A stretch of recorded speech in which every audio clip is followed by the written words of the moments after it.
Check this. The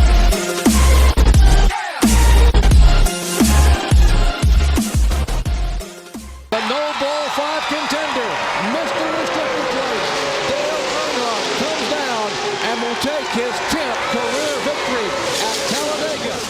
They come toward the line. Who will it be? It is going to be.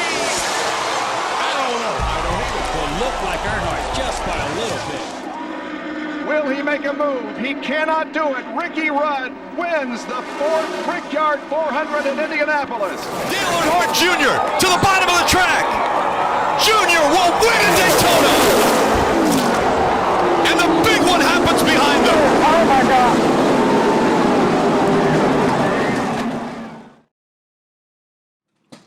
Hey, welcome back to Chaotic Strategies. Today we're going to go over at NASCAR Monopoly. Just as you saw in the intro, a lot of those older videos bring back a lot of great memories for me as a kid, sitting down with my old man and just watching NASCAR. We're a big NASCAR family. We love NASCAR, and I am a little bit biased to the Earnhardt family. That's why a lot of the winning videos there was of Earnhardt and Earnhardt Jr. We're just diehard Earnhardt fans, always will be. Moving on into the game, NASCAR Monopoly, the Collector's Edition, came out in 1997. It was the first NASCAR-themed Monopoly game that hit the market. Fantastic game, a lot of fun. We're going to compare how this game compares to the original Monopoly as far as, play style, what's different between the two games. So, first off, this game, when it first came out in 1997, ran you about $20-30, and surprisingly enough, over the years, it's held its value. I've seen this game used go on eBay for anywhere between $18 and $30, and Amazon, you can pick up this game brand new for between $60 and $70, so it has gone up as far as being brand new and unopened. You'll also notice, if you look into this, that there's actually two different covers for the Collector's Edition for the game box. The first one, as you can see here, just like in the intro there, this is the first one. This is the original that came out in 1997. On the other version of this game, it's got about 6 NASCAR cars kind of racing down Daytona there on the cover, and I believe that one was released in 1998. Don't quote me on that because I'm not 100%, but that's what I think. There are minor differences with the game. Of course, we have 8 different pieces now that are specifically themed to NASCAR. Instead of buying properties, we're buying race cars and teams. And instead of our normal income tax, you pay black flag tax. Instead of your luxury tax, we now have a luxury suite. Those all still play the same as normal Monopoly. None of the rules or anything on these have changed, just their names. We have garages that replaced houses, and we have race shops that has now replaced hotels. That's about the only difference between the game. So, I'm going to take you guys over to the deduction table. I've got everything set up there. We'll take a look and compare how this game is different from the original Monopoly and see what you guys think about the game. Alright, and here it is, guys. This is what NASCAR Monopoly looks like. Almost 100% identical to your normal Monopoly game board. We have your collect 200 as you pass go. We have your jail over there in the bottom left, free parking, and go to jail over there in the right.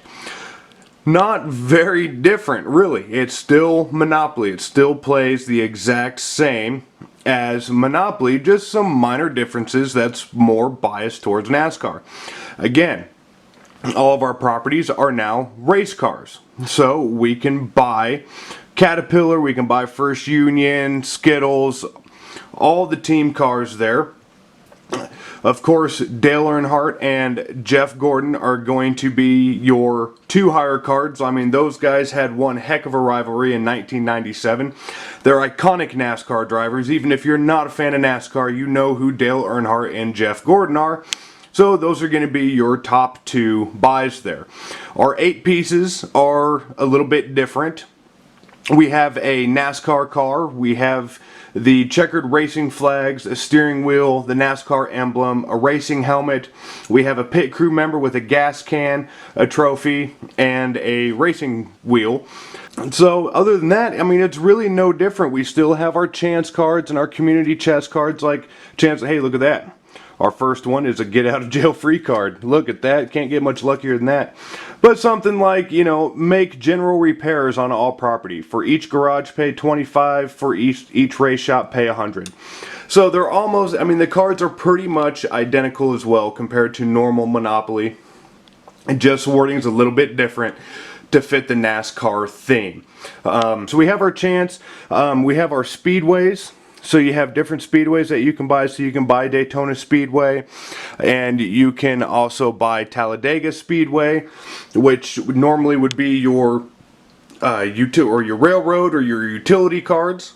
We also have the gas. We have the gas company for 76. You can buy them.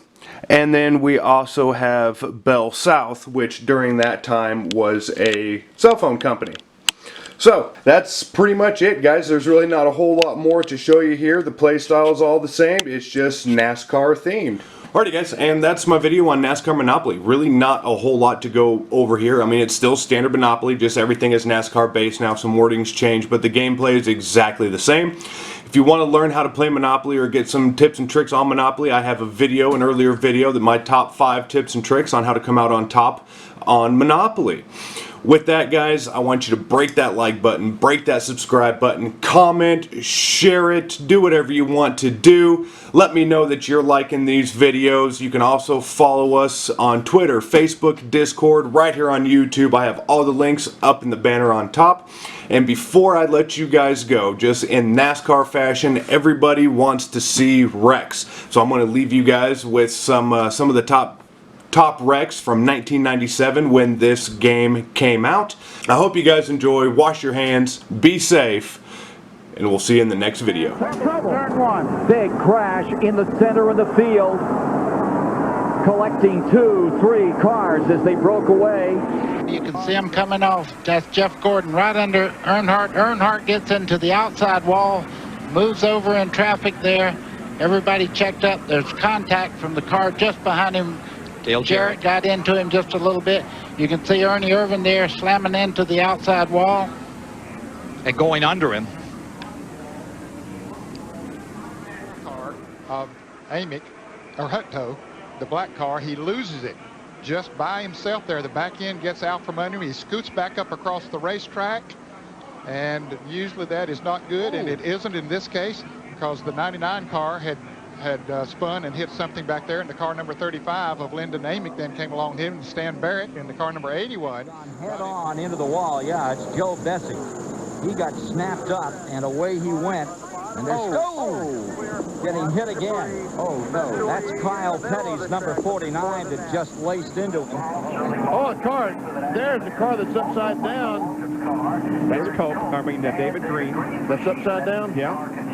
And another car sliding behind. You ever see David Green, the cat car, coming off the corner, and Derek Cope loses control. He goes up, slams in the 96 car, hit hard blow to the wall. He gets up on his roof, slides down the racetrack, and somewhere about here it's going to go back on its wheels. There it goes over and on its wheels.